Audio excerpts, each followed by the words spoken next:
Hi there. My patients call me Dr. John. I'm a 60-year-old family physician, and this is the story of how I willingly let someone swap out the lenses inside my eyeballs. Let's call it my eyeball firmware upgrade.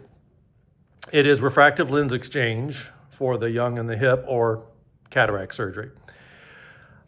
This is my own personal journey with the RxSight Adjustable Lens Plus, hereafter referred to as the LAL Plus, because that is way too many words. This is for education and entertainment only, not medical advice, and I'm not diagnosing you, curing you, or recommending treatment. Everything I did was tailored to my eyes in consultation with expert clinicians. Your results may vary. They probably will. I also have zero financial interest in this lens, so no sponsorships, and sadly, no one is sending me checks for saying nice things, though if RxSight wants to start, my mailbox is open. And here is where I will start my journey. I had pristine corneas, meaning no LASIX, no radial keratotomy, no pathology. Why does this matter? Because if your cornea has been remodeled before, the regular LAL lens might actually be a safer bet than the Plus. So quiz your surgeon on the reasoning behind that. But now let me talk about the LAL Plus that I selected for myself. My goals, admittedly pretty ambitious. Distance vision sharp enough to feel like I'm the bionic man. Enough range for computer work and phone without glasses. Zero halos, starbursts, UFO sightings, whatever, around lights at night. And no damage to my tear film, which can be affected by corneal incisions commonly used to correct astigmatism during cataract surgery. I really do enjoy having eyes that don't feel like they're made of sandpaper. The LAL Plus is an implantable intraocular lens, IOL, with a certain power that your surgeon will calculate after measuring your eye. But then you can reprogram it after it's inside your eye. You heal up, your surgeon, or sometimes the in-house optometrist at this stage, shines a special UV light into the lens, and the prescription changes. The Plus model means you gain an extra depth of focus, a little bonus range between far and near vision, without the glare or rings or lower contrast of many of the multifocal lenses. The original plan was simple, to do both eyes 2 days apart, set to plano, meaning no prescription would be needed for distance vision. I even got the ocular surface in top shape.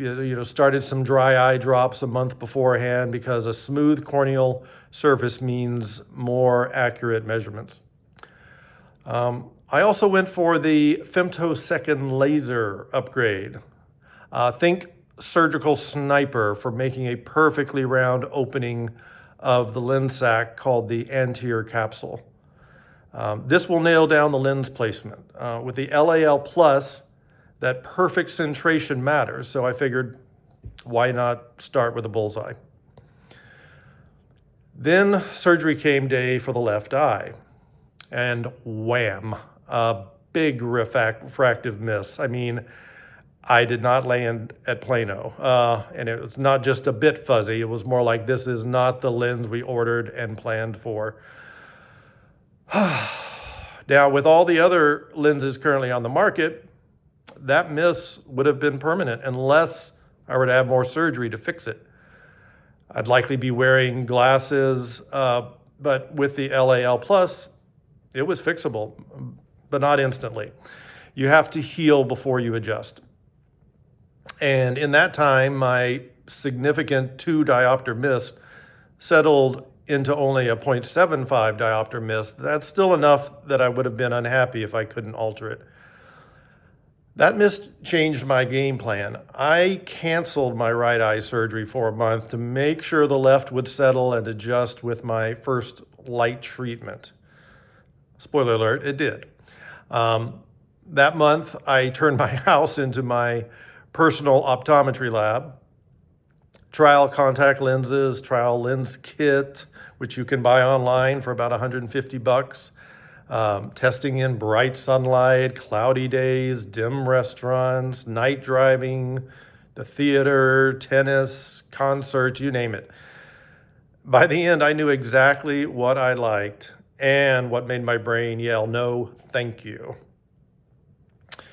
So left eye first light adjustment was a success, fixing the mild astigmatism with the light adjustment as opposed to those incisions, and getting to Plano where we had planned.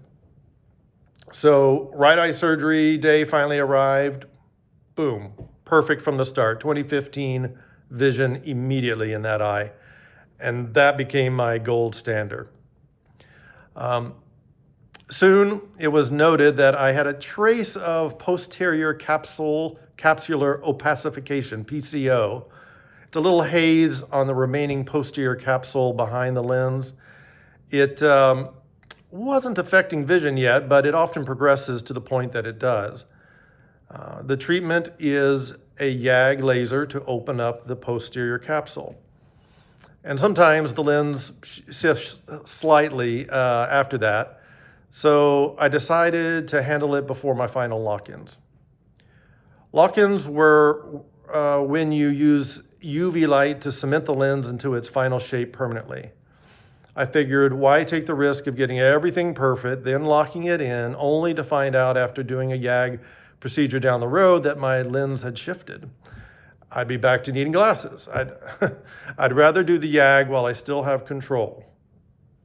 And that is a common theme of me as a patient. I want control to achieve the best possible outcome. If that's you, think light adjustable lens for sure. We started with a small 3mm YAG opening, but this led to major starbursts at night. Every headlight was like a Pink Floyd laser light show shooting over my head. Unacceptable. So a few weeks later, we widened it to 5.5mm, starburst gone, prescription stable, no shift from the YAG occurred, excellent. Maybe that was from going slow in stages, possibly. Right now, my right eye, now it was time to get its mild astigmatism fixed on the first light adjustment. Then one more adjustment in each eye just to fine tune some preferences. Then I was done. No third adjustment needed, even though you're allowed up to 3. Then 2 lock-ins per eye to make it permanent.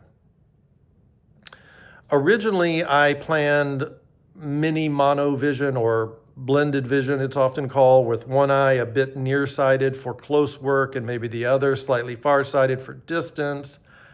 I tried it with contacts, but my brain it staged a coup. My perfect binocular distance vision got fuzzy, and it was just mentally exhausting. So back to Plano, and my brain sighed a great sigh of relief. Thanks to the LAL Plus extended depth of focus, I still, to my surprise, had great intermediate and near vision with that setup. At lock-in, both eyes were Plano. Sometimes a mild 0.25 diopter astigmatism popped up in my refractions, but we chose to ignore it. It was likely just tear film changes, and you don't want to go chasing those. Sure enough, a month later now, from my last lock-in, with all the UV light treatments behind me, which do stress the cornea, keep those lubricating drops going through this time.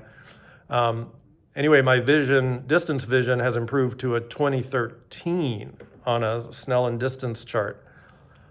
I hung one of those charts in my house along with a standardized reading card to measure all sorts of trial lens setups along the way. Possibly excessive, but certainly helpful to know what I liked and didn't. Now here's a quirk not enough people talk about, at least on online as I researched this. In bright sunlight, all distance vision is blurrier.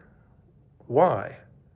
Well, with pinpoint pupils, in bright light, you're only looking through the central part of the lens, the part intentionally designed with spherical aberration to give you extended depth of focus. That center lens leans a little toward near vision, so your far vision gets softer. Well, anyway, my fix, a minus 0.75 diopter so-called myopia sunglasses. You can buy some over the counter online. I slip them on and I'm back to bionic vision. I would be wearing sunglasses in that situation anyway, so this was a trade-off I was willing to accept, because to try to adjust for it by changing the lens would have meant blurring other lighting conditions and ranges. I did consider mixing one LAL lens in my dominant eye and one LAL plus in the other, as I had heard that the LAL gives extra crisp distance without that embedded spherical aberration. But I wasn't sure it would give me the stereo depth of two extended depth of focus lenses that I wanted, especially for sports. So I went with LAL plus in both eyes. I have no regrets about that. Confession time. During the adjustment phase, you're supposed to wear UV blocking glasses at all times, day or night, except when sleeping. Well, I wore UV blocking glasses outdoors during daytime, or indoors when direct sunlight or bright reflections came through the window. And inside, when available, I closed all blackout curtains. So really, I'm not getting UV light exposure. Plus, the active shield in the LAL Plus gives you a buffer, but it's officially, the US advice is block UV all the time until lock-in, which is part of the original FDA approval before they added active shield. Well, I can tell you that my strategy worked for me, but you do you on this one.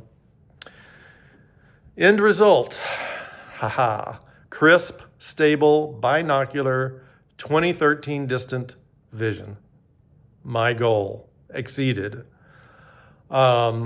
Excellent intermediate computer phone vision. Functional near vision in decent light. And then with a 1.25 reader for tiny print or dim light, I'm great. I can even reach the Golden Buzzer J1 Plus for near with excellent bright light. 2 YAG stages, 2 adjustments per eye, 2 lock-ins, and all done. Let me give massive thanks to my surgeon, Brian Walker, MD, and his team at the Eugene Eye Center, and the YouTubers who guided me. Nick Bruns with his peer-to-peer academy, Shannon Wong, MD, and also Cataract Companion. So if you're researching premium lens, watch them and learn all about your options. Even ChatGPT answered a lot of questions and explained the often unintuitive language of optics for me.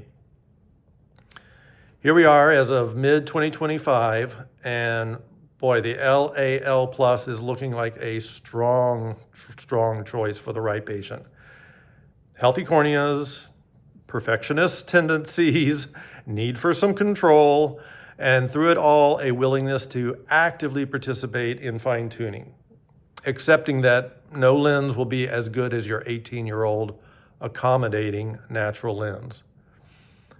If you're a patient, speak up and don't rush any decision.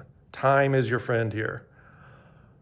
If you're a clinician, remember, the patient's real-world vision matters just as much as the chart. When the tech and the teamwork align, you don't just restore sight, you level it up. It was totally worth it for me, and I delight every day in the incredible crisp vision I have for the vast majority of my needs, with only rare use of readers or the myopia sunglasses in bright sun. Anyway, best of luck to you on your journey, and take care.